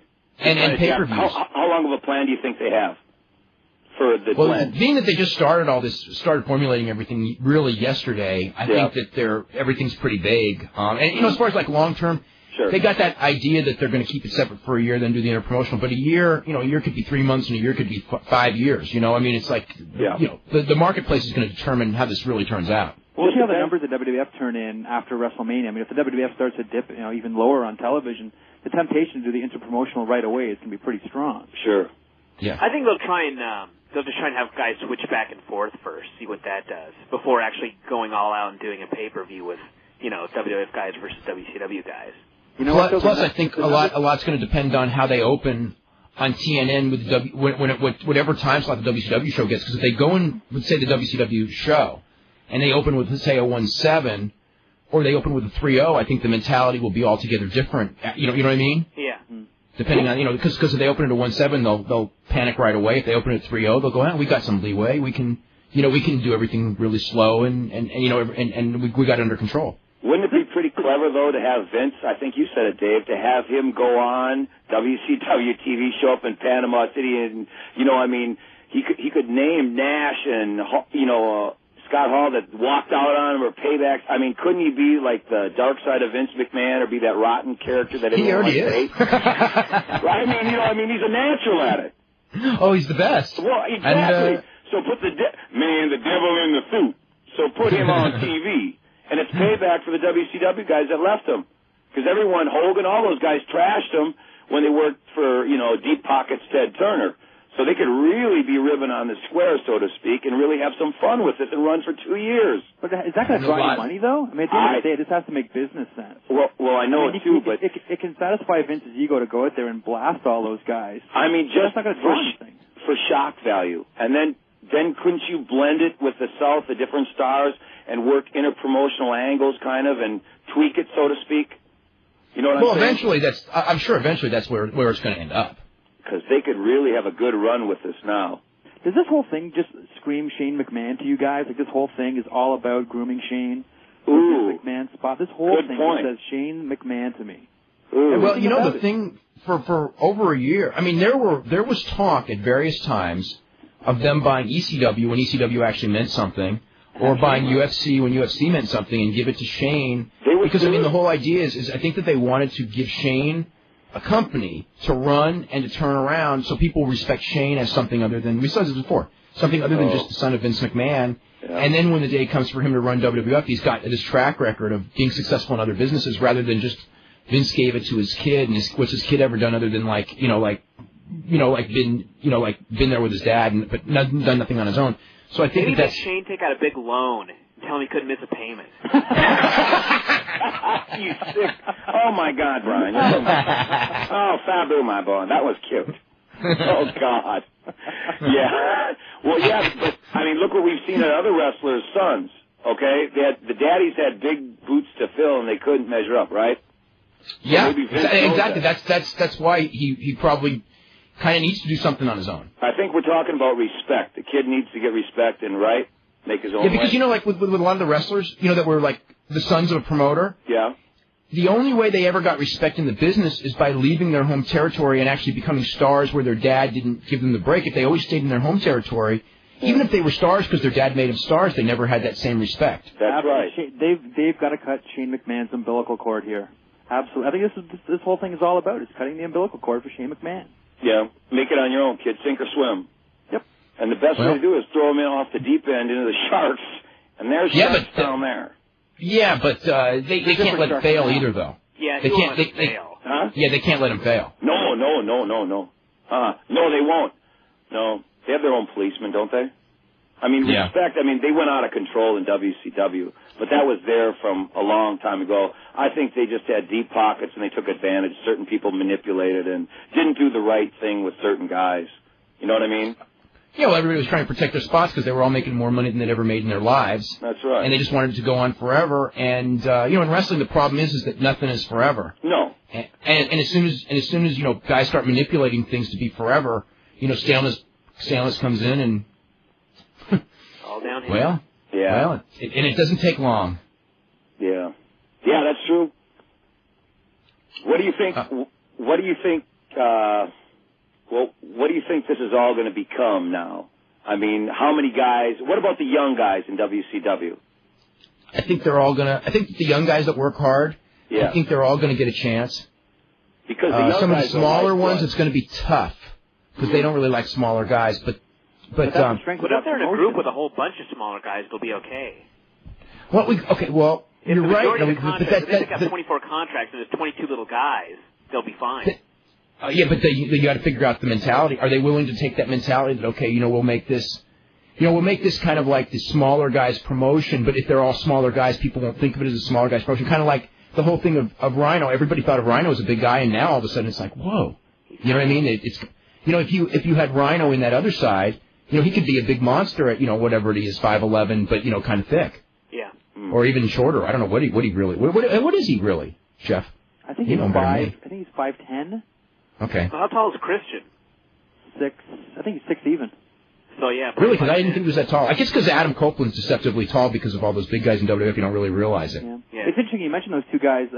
We did the off-the-record taping with Jericho, Val, Christian, and Edge last week, and they were all going on about how this would be the worst thing that could ever happen to the business and have no leverage. And the guys that have gone out there and said that are really hanging themselves now. It'd be interesting to see if that makes the air. Oh, the other thing too is in the last couple of years, because of the internet and everything, the voices of wrestlers have been heard louder than ever before, and I just got a feeling that nobody is going to say anything. I don't say, except for like the veterans that know that they're over, But I mean, I'm not over in the sense of the business, but over as far as like that their career is basically over. Like a Bad News Allen or Tom here. Yeah. But like as far as like these guys, like just throw a name like Chris Jericho. I mean, I think all those kind of guys, I don't think that they're going to. I think they're going to end up being a lot more careful about what they say. WWF guys, that's already started. WWF has always been that way, but these WCW guys, my God, you know what those guys would say? They're gonna the first guy who gets out of line remember that show we did from Nitro, and there were guys on here burying the company. Yeah, everyone was. And they had to wrestle later in the evening.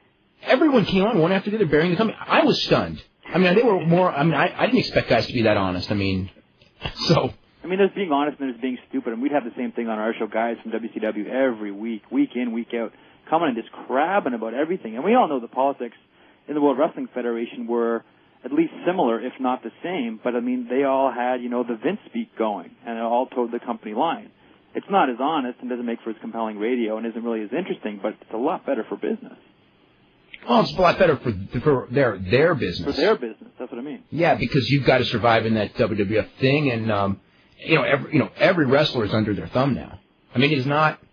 Boy, when this group of guys contracts are up and it comes time to renegotiate, I mean, it's like, those downsides, they're going to be tough. It's going to be back to how Vince always paid in the 80s, which is sort of like, you get paid basically what they want to pay you. Well, you got that right. It's going to be a big reality check. But see, DDP will be back with all his buddies, Chris Jericho, everyone that he helped, right? Can you imagine all that BS that he spread around in Bagwell? Where are they going to go? They're going to go, they'll eat him alive.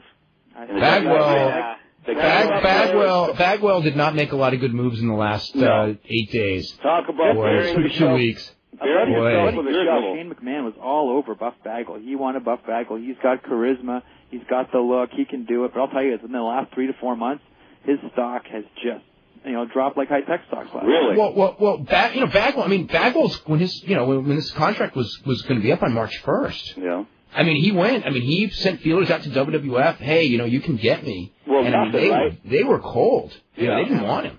I think I think now they want him even less.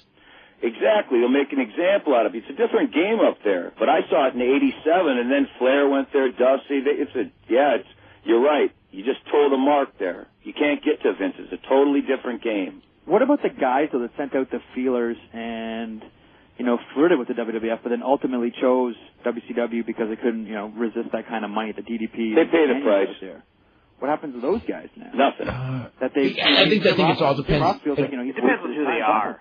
What's that? Depends on who they are, what their attitude is, how charming they can be. It's typical wrestling.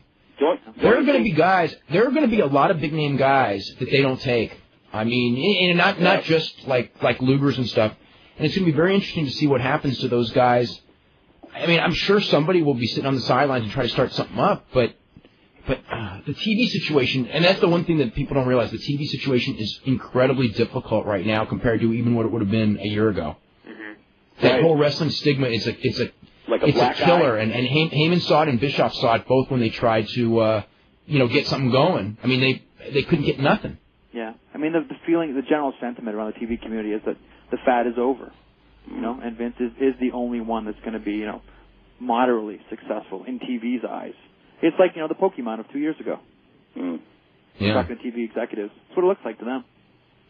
So wrestling's got a black eye, huh? It always did. Not good product, though. I mean, now they're jumping on the bandwagon. Well, it always had the black eye, but what it always had before that it doesn't have now? Yeah. I mean, but wrestling always had ratings, though. Yeah. Okay, now the ratings are higher than they've been at other periods of time. But the other thing is that now wrestling used to be cheaply produced programming, and now to keep pace, it's not cheaply produced. I mean, that's what killed those big losses on the Turner side were because of how much money they were spending producing that TV show that they weren't recouping on advertising anymore. Before, if you produced, like that old studio stuff in Georgia Championship Wrestling, it's like all that ad money you could make was all gravy. Now it's like the ad money is paying for your pyro and this and that and your video wall, and I mean, or at least use that TV to make some money off of pay-per-view. They weren't even doing that. Well, that is different. That really is the barrier to entry. The way that Vince produces his television and the amount of money that he spends on it is the barrier to entry for anyone else that wants to get involved, because anybody else is going to look so pale. Yeah, they look like geeks compared to Vince. It's like kindergarten. It's like the XFL compared to the NFL. Right, and that's a good analogy. And one of the things of that is, again, football's so much more popular than wrestling. Yep. And the XFL is struggling, to say the least, and that's giving them the benefit of the doubt. So if a secondary wrestling company were to come along, and that's why Vince has to make this WCW. I mean, he's going to have to put money into this WCW as far as the production, because it's got to be up to WWF standards for production. Yep. And he's got to get the storylines going, or this could be, that division could be a big drain on him at a time when he's already got the other money drain in the XFL. Yep. Do you guys think it's going to be Vince's exit strategy for the XFL? Sure it is. You damn right. It should be. But I mean, Vince really wants to hang his hat on, I'm going to make it in mainstream. No. It'll be forgotten. He's looking for an excuse right now. He's burying the media, Ventura. It's been in the papers in Minneapolis here. Oh, yeah, he's clever. Vince is the best I've ever seen. Vince is very good, and Dave knows that. He's the best. I saw that neck brace in court. He's the best. Oh, yeah. And I still want a picture of it. I didn't get it for Christmas. Vince is the best. And now we'll see what he's made of here. You darn right. He's the best. That XFL is garbage. I turned on last week, and I don't mean to bogart the time, but I turned on girls' high school basketball. The XFL was that bad. Whoa. Yeah, that's how bad. And it wasn't for the bodies either. It was bad. The XFL was terrible. The girls' college basketball. That is St. Patrick's Day. Yeah. Can you imagine? Let's go hit a break right now. And Al, can we take phone calls with all these guys too? Sure. It's going to be a little tough for them to hear, but also, by the way, just in case anybody wants to know, there are a number of callers for you, Dave, who are calling the Dan and Scott show, thinking that you're on Dan and Scott, and well, Dan and Scott are doing a bang-up job answering the wrestling questions. Apparently, surprised me. Well, apparently Dan on the show has already told somebody that Hogan is coming back. Let's see what else. Vince is ending it all on September 15th. That's confirmed. And I'm supposedly getting Hulk Hogan on the phone as we speak on Dan and Scott show. So. Oh, they're having fun. Yes, they are. Get them away. Anyway, they can get some of the WCW guys in that gimmick battle royal. Kevin Nash. Goldust. Yeah, they could get Goldust now. That's right. Goldust. I'm going to start running through calls as quick as we can. Let's go to who's the first one up? Is it going to be Tony? Yeah, it'll be Tony. But by the way, for those of you who aren't listening to the Dan and Scott show but want to, Dan has been mentioning right now that Baron von Raschke is fighting The Rock in WrestleMania. So. Well, just who Baron von Raschke was. Yeah. Tom knows who Baron von Raschke was. He runs a gift shop up north. In Minneapolis, right? No, in Minnesota, somewhere up north. A guy that I work with sees him every summer up by Bemidji or something. He runs a little gift shop and he signs autographs and, knickknacks. And he's got a couple of kids. Real nice guy. I mean, yeah, Baron the Claw. He was the guy who used to script all of Nick Bockwinkel's promos. You guys know that? Pardon? Did you guys know he used to script Nick Bockwinkel's promos? No. I never knew that. Really? Wow. That's interesting. I didn't know that. Yep. Wow. Boy. Okay, anyway. Tony. Hello, guys. Hey, Tony. Can I ask you, is there any chance that this acquisition will open the door for David Crockett to re-enter the scene as the lead announcer for WCW? No. Definitely not? Definitely not. I wonder what they're going to do with announcers. They have not discussed announcers yet, which would be interesting, but a lot of nervous announcers right now. I wouldn't be surprised to see Joey Styles end up there. Really? Okay. Yep, How about absolutely. Stevie Ray?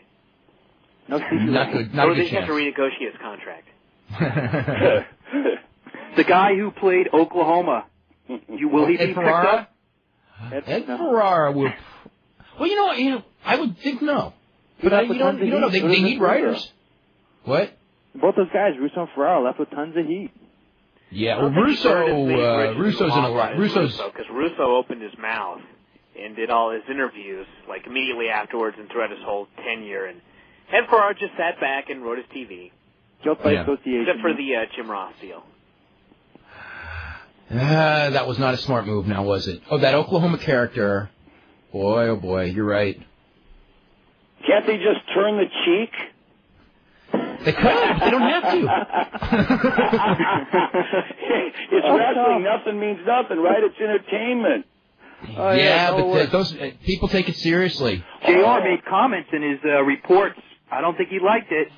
How about Jim Ross, that poor guy, and Vince even bashed him. If they were looking for football announcers, why didn't he hire him? I mean, he's so correct after the fact, right? Well, I just saw something that was written on the internet and browbeating Jim Ross. Like, what? Yeah, that poor guy. He needed a scapegoat. He needed someone to bring it on. That's why. That's why I'm saying it's a perfect segue to dump the XFL, and then he's got wrestling. He's got more on his plate. That's what I think he'd do. That is what he should do. That's what he should do. Yeah, of course. I cannot see a second season. No.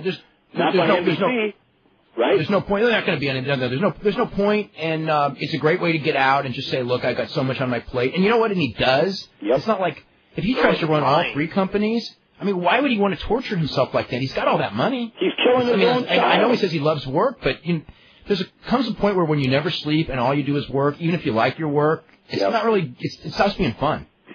Dave, did you listen to the entire interview that he did on WFAN yesterday?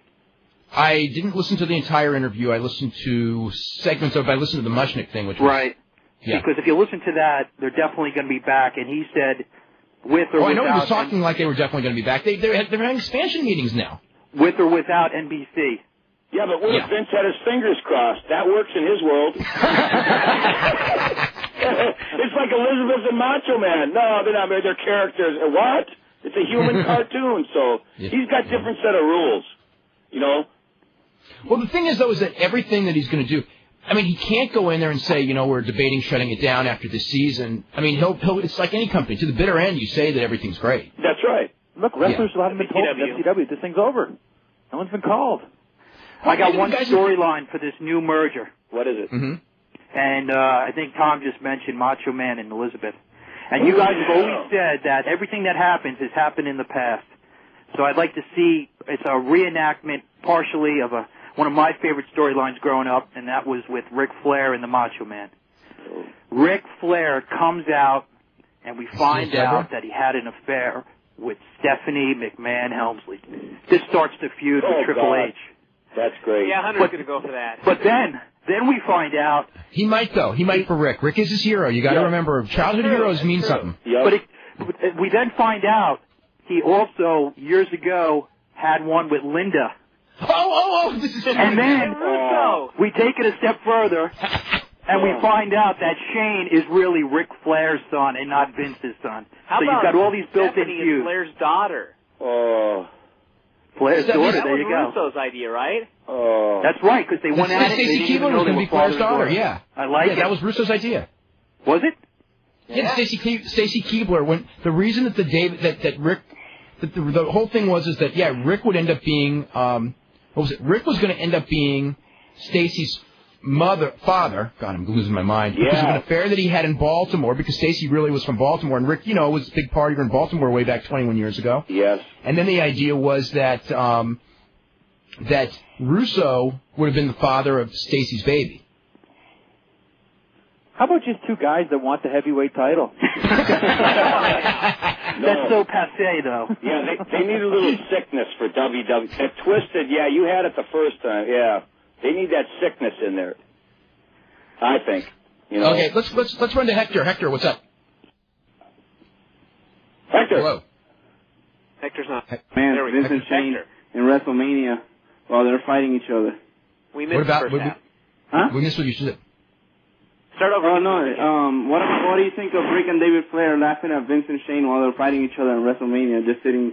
David Flair? I don't think much of David Flair. Huh? I don't think much of David Flair. I don't think they'll do anything with David Flair. Like the McMahon versus the Flairs at one point. And then they can do Vince versus David. No, what about McMahon? Vince doesn't need to get in the ring with David Flair, at least not for a couple of years. No, you don't want to kill the business. What about Flair going around recruiting people that they could do before they start WCW? Yeah, absolutely. I think they really need to have Flair have a major role. I got a question for Sink. Are you thinking of going to the gimmick Battle Royal? WrestleMania? I wonder I don't think that he's going to be high on their list of invitees for some reason. Never. They could have the Red Rooster now. And they could get the Red Rooster. They really could. Have Shock, or I guess they got They got Shockmaster. They got Shockmaster, but they got him as a Typhoon. And kids performing in the intermission or something. It's like the past is a past. I can put it aside, but I don't think there's probably hard feelings, and that's too bad. They could have bad WCW gimmicks in there now as well. Oh yeah. Oh God, there's so many of those now. That's right. They own the rights to all those bad gimmicks. Huh? They can have Kevin Nash come in as Oz. Yep. Yeah. Really have some fun. Brian, you're a sick man. Do you think Paulie's going to make Mike Awesome do a whole mess of jobs now to the ECW guys? What? Paulie will make Mike Awesome do jobs to the ECW guys. No. I don't think that anything like that'll happen. Yeah, and my last thing, did you check out the picture they send you of the Vince McMahon and Trish? The banana picture? I saw the banana picture. It was hilarious. Thank you. Adios, Hector. All right. I got to, what do I got to do? I got to email that to somebody. Maybe they won't laugh. I don't know. That's pretty good stuff now. Hey, email that to me. I've seen it. Okay, email to alg@yada.com. Yeah, the banana picture of Vince and Trish. I saw one of Bischoff and supposedly DDP's wife. Oh, God. So I'm like, yeah. Kayfabe. Oh, sorry. Is Dennis up next? Okay, Dennis, what's up? Yeah, I'd like to find out what your opinion is of, on the WCW. They just have too many guys that Vince can use. Now, what guys do you think will not make the cut? Jeff Jarrett. Jeff Jarrett? Scott Steiner, Rick Steiner, Lex Luger, Buff Bagwell. Brian Pillman, Tom Zink. Rick Rude, Ultimate Warrior. Who else? Hogan. Scott Hall, maybe. Yeah, there's a lot of them, but it's really not up. You really can't charge say right now. Jarrett $180,000 to come back. Yeah. Very good. That's like his. That's a good one. And with the woman over again. There'll be no Craig Leathers, that's for sure. Yeah. Oh my. Well, what do you think about the cruiserweight? Are they going to have a cruiserweight division? They could care less now. Oh, really? Mm-hmm. I would guess. As far as they got so many guys there, but it's going to be tough because you're going against. You got to remember that the guy who owns it, that is not his mentality. And other guys may suggest it, but ultimately, the big decisions are going to be made by Vince. Yeah. And obviously cruiserweights are not, in his game plan. And Shane grew up, with Vince McMahon's wrestling. It's, if Shane had grown up and watched another form of wrestling and just said, hey, I'm going to do, again, nothing's for sure. They're going to make their own decisions. Guy that's open to new ideas. Yeah. What? What do you think about Dusty Rhodes and Dustin? They come back with 2 black valets each. I mean, that'd be good. Yeah, but the thing is, even with Paul Heyman, who did a lot of lighter weight guys in ECW, and he does have a lot of input right now, he never had actually a cruiserweight division because he let his cruiserweights, hold the TV title and the tag team titles all the time. But it was never called cruiserweights. Yeah. He mixed and matched, and exactly. Did that underdog stuff with like Spike and Guido and all that. I think I think Guido will probably end up in WCW. Just because there's all those guys he could work with, Shane Helms, Chavo Guerrero, Yeah. They could book Paulie and Flair in a garbage can match. I saw that one time. Great. What's going to happen to, whatever happened to Randy Savage? Randy Savage is, he's trying to do a radio show, I know that. To do a radio show, yeah. He's combing the birds out of his hair. Yeah. I think that Randy Savage, but Randy Savage too wasn't even working when there were 2 companies, so there's no big demand for him, and I think if anything else, we'll be seeing him on television shows or something like that. And Lanny was getting paid. Not lately, but he was for years and years. Yeah. Yeah, he had one of the best jobs in wrestling, didn't he? Yeah, him and Beefcake. I always was jealous. Yeah. All right. Thanks a lot. Thank you. Thanks. Okay, Al. Anybody left to go? Okay, Brian, what's up? Yeah. Hey, guys, just up on the Torch website, and they got the list of guys that signed, or that they bought the contracts of. Would you like to hear the names? Tell me the list. Talk to me, baby. Okay, they bought Storm's contract, O'Hare's, Awesome, Palumbo, Hold on. Hancock, Helms. Stacy Keibler, I knew, yeah. Moore, I knew. Sanders. Sanders? Sanders, Hugh Morris, Billy Kidman, Billy Skipper, Chavo Guerrero Jr. Here's sort of surprise. Stasiak. No! Yep. No, I knew that one. Yeah. Kaz, Yang, and Mark Hendrick. Okay, but the thing on them all is that every one of these guys has 90-day cycles, so I think it was just that all these guys were low contracts, so it was just, you know what I mean? I don't know that it doesn't indicate that, that all these guys are going to necessarily have jobs when this is all said and done. It's just sort of like the ones that, they're the ones that they would have interest in, and they can renegotiate with them. And also because basically when you look at that list, in almost every case, most of them are not used to making big money in wrestling, so they can renegotiate them with, pretty low price, if you know what I mean. Cheap talent to fill out cards. Yeah. And he also has there that there's only 4 guys that are under guaranteed contracts that they have any interest in at all. And that's Page, Flair, Goldberg, and Booker T. I think that's correct, based on what I was told, too. Yeah. Okay, thanks a lot, guys. Okay, very welcome. Right, bye-bye. I know Booker T, they're real high on. Goldberg, they are, but, they're about questioning the attitude Flair. And Page is not a lock, but they do have some interest in Page because they know he works hard. Oh, yeah, what are they going to dress him up as, Brian? As a gimmick? Yeah, they're going to have fun with that dude. Yeah, Forrest Gump. Okay, let's go to Dan. Dan, hey, what's up? What's up how are with you? What's up with me? Yeah. I'm fine. What's going on with Vince McMahon? As far as? He just bought WCW? Quitting? I heard that he was quitting. Quitting what? Quitting the whole wrestling thing. He wants to devote everything into his XFL thing. What were you on? Mike and the Mad Dog a second ago? What's that? Were you listening to Mike and the Mad Dog? No, I was listening. I called in, and that's what I heard you guys say. We did not say that. So Vince McMahon, as far as you know, is not quitting. What he is not quitting. No, absolutely not. I'm just saying. Where's this call coming from? Jamaica, man. Hello? Yeah. Listen, is this true or not? Vince McMahon is not quitting wrestling by any way, shape, or form. He just bought WCW yesterday. I heard that he did it as a tax write-off.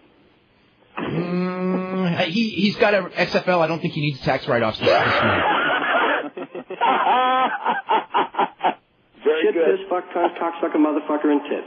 All right, Shit, bye. piss, fuck. It's a shame when cousins marry. Yeah. All right, guys. That was Dan from the Dan and Scott show. They wanted to play a little prank. Dan did run in on us. Very good. Yes, let's see. How does WCW... Okay, JD, let's promotional on IATA. Look at that. Yeah. JD, what's up? JD. Okay, I'm here. The one thing, after looking at that list, what do you think about Stasiak? I mean, he left WWF the first time under such bad terms with the whole taping of other wrestlers' conversations. Why do you think they would bring him back?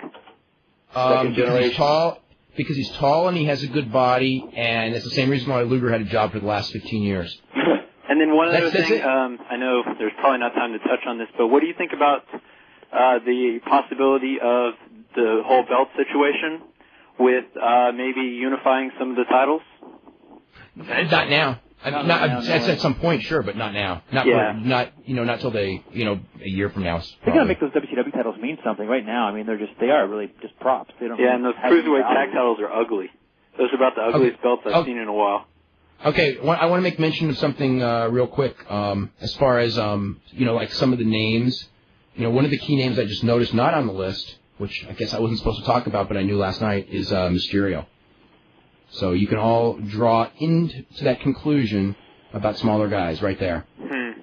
Anyway, we are totally out of time, and this was a great show. I want to thank Tom and Jeff. Also thank Alex Marvez for coming on with a report on Linda McMahon's thing. And, of course, Monday is going to be one of the biggest nights in wrestling. We're going to have a whole bunch of angles. So, anyway, we will be back here Monday at 5. And I want to thank also Al, and I want to thank all the callers and listeners because the last 3 weeks our audience has grown tremendously. We get emails like crazy, and I know we don't have a chance to get to all the emails, but we do read all of them, and I want to thank everyone for your support. We'll be back Monday.